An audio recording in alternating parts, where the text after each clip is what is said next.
Here at Nichols & Clark's manufacturing plant at Stoke-on-Trent, we're asked many questions about damp-proof membranes, and today we're going to talk about the product Nicobond Damp-Proof Membrane One Coat.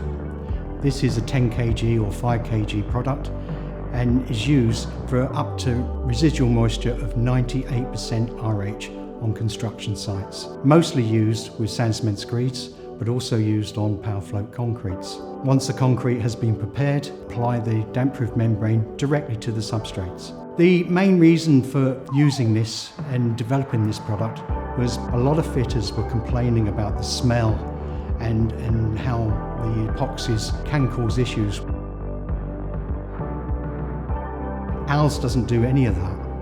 Ours is solvent-free and easy to apply and is very good in the environments that you'll be using it in.